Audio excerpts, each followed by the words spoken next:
opted for voluntary repatriation from South Africa have arrived home amid growing tensions over immigration and a recent wave of anti-migrant protests in parts of South Africa.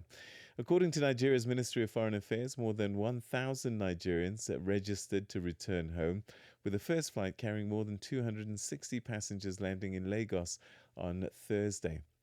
Now, South African authorities say that hundreds of those repatriated had been found to be in the country illegally, whilst Nigerian officials argue that many were leaving because of fear, insecurity, and difficulties regularizing their immigration status. A second repatriation flight is expected early next week, and to discuss the implications for relations between the two largest economies on the continent, we're now joined by Douglas Ogbankwa, who's a Nigerian lawyer and convener of the Security Situation Room. Thank you very much indeed for joining us, and a very warm welcome to you. Good morning. Good morning, Africa.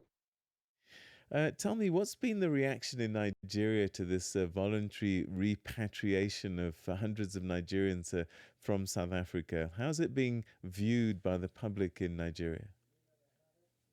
Well, it's reviewed with a lot of anger, by the Nigerians, and it coincided with the march between South Africa and Mexico yesterday, and you could see that it's not just Nigeria; the whole of Africa was painted in Mexico colors for the first time in African history.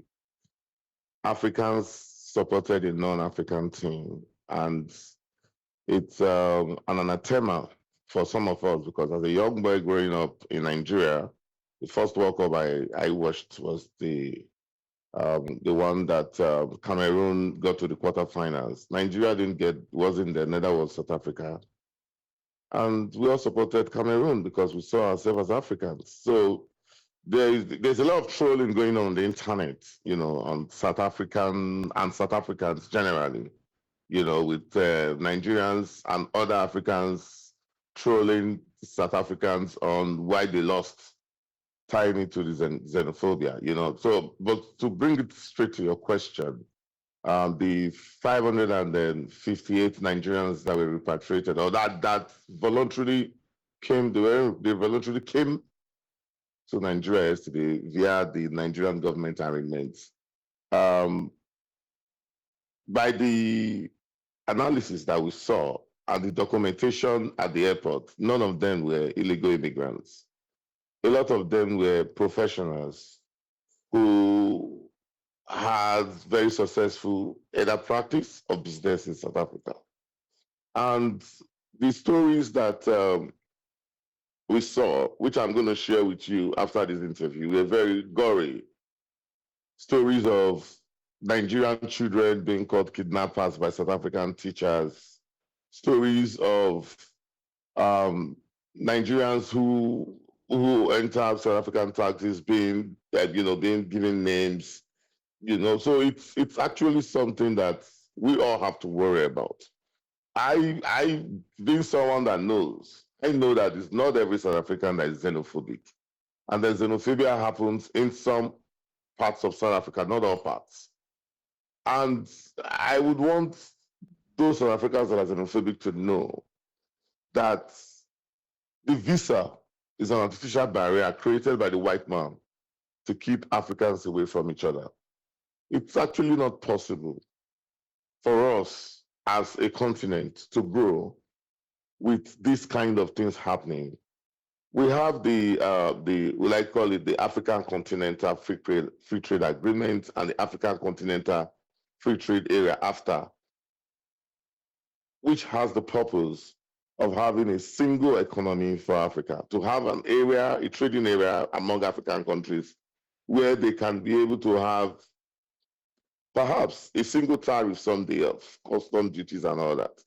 And how possibly can we have free I'm trade going to jump when in we there. do I'm not have sorry free because we're movement? running out of Yes. time, but look, there Okay. seems to be competing narratives, and I'm not sure how we're going to sort this out, because the South African authorities are saying that hundreds of the Nigerians repatriated were in the country illegally. You're hearing stories of Some Nigerians saying no, they had difficulties regularizing their stay in South Africa. And then there's another narrative that you've just shared now saying that no, they were there legally, they just left because of fear. We can't have three stories playing out and all being true, or are they all true?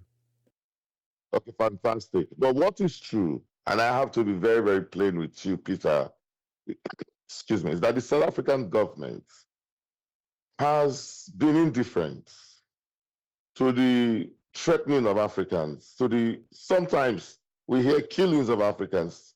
We're not aware of any person that have been in jail for these crimes. And it is not something that we should be proud of as Africans. As a matter of fact, in those years, I'm talking about like 500 years ago, you could actually trade through Africa and nobody will ask you whether you are Nigerian because they were even known Nigerians. Things of about Nigerians, South Africans, Zimbabweans is a creation of colonialism. We saw ourselves one as Africans. So the South African government itself has been indifferent, and I want to tell you that there have been some retaliatory measures by African countries. If you go and check, I won't give you because it's not for me to say. It's not going to be the same again. We're not going to, there's no way Africa will remain the same again. There's something is going on that all other African countries are beginning to read and say, oh, so maybe we're fools. But like there are some countries in the world where South African companies have monopolies. They are being broken. There are some in Ghana, for example. The licenses of South African oil and gold mining companies have not been renewed. And so Douglas, these again, I'm are going to things jump that in because we're running out of time. But my last question to you, and maybe if you can be as brief as you can, okay. what is this going to do in terms of Pan-African relations and South Africa? Very brilliant question. As a matter of fact, the African Union and the African Union Commission know what they are doing. South Africa shall be suspended by now. That's why the African Union Commission is a shame, a toothless bulldog, a group of people who go on jamborees every year. So what it's going to do is that South Africa has lost its place in Africa, in African affairs. South Africa has no moral right to talk on any issue that concerns. Nobody's going to listen to them. Because if you have to act what you say, if you want to be a leader, because before now, South Africa just handed over leadership of Africa to Nigeria. Because before now, it used to be South Africa and Nigeria compete for who leads Africa. But right now, no African country is going to listen to South Africa because it is obvious that they don't say what they do, or that's why they don't do what they say. So what it means is that it affects Pan-Africanism, to answer your question directly. South Africa has turned into a pariah in Pan-African affairs. And that is why you see that African countries, we had Nigerians wearing Mexican jerseys in Mexico yesterday. It has never happened. That is just the tip of the iceberg. Douglas, sadly, we're going to have to leave it there, but we'll continue having these conversations because we need to find solutions. We can't have Africans being anti-African across the continent. And yeah, let's hope that we find a way back to each other. Thank you so much indeed for joining us. Your insights greatly appreciated. Thank you for having me. Good morning. That was Douglas Ogbankwa, who's a Nigerian lawyer and convener of the Security Situation Room, saying that Nigerians in Nigeria are just not happy with their nationals being repatriated out of fear. 7:31 is your time, which means it's time for your news headlines with Nolutando Butelezi.